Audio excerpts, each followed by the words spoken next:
So let me explain how kids can be exploited in the digital world and why it's not misleading to talk about kids who were saved or rescued or spared.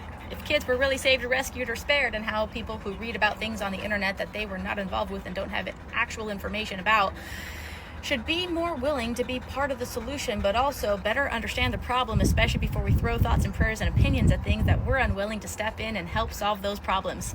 Hi, my name is Kim. I'm a survivor of 20 years of child trafficking and cult abuse. Now I train law enforcement to help identify and combat child trafficking. Why?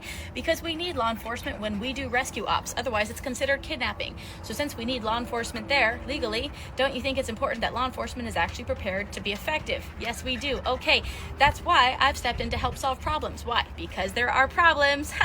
The difference is I'm willing to step in and help solve problems, unlike most people on the internet that have read about things and have a lot of opinions but don't have a lot of real world experience, much less the desire to actually step in to help solve problems. I wouldn't be here if someone else was doing it, so I really wish there would, but they won't. So here we are. That being said, in the digital world, there are many, many threats, and we should not only be willing to be aware of what those things are, we should be willing to acknowledge there's a lot of very inappropriate experiences children are having in the digital world, including exploitation and trafficking. Yes, children can be exploited and trafficked in the digital world, sometimes without ever leaving their parents' house. There are multiple cases I've worked on where children were trafficked from their homes and went home to have dinner with their parents, and or were still texting their trafficker during dinner with their parents. Why? Because traffickers now have and utilize these devices that give them direct access to children. So to parents, I'm asking you to please don't give the internet unsupervised and unlimited access to your children.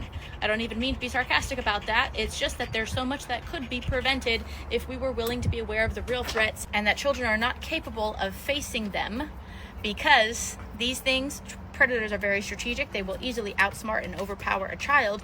The digital world has a lot of unsafe experiences that children cannot unsee, nor should we expect them to be impervious to. And number three, parents need to do a lot more parenting these days and a lot less reliance on the big bad system that they complain about to help solve these problems for us. We the people should be willing to step in and help, and not just sit back behind screens on the internet and give our opinions, but not actually do anything helpful to solve problems.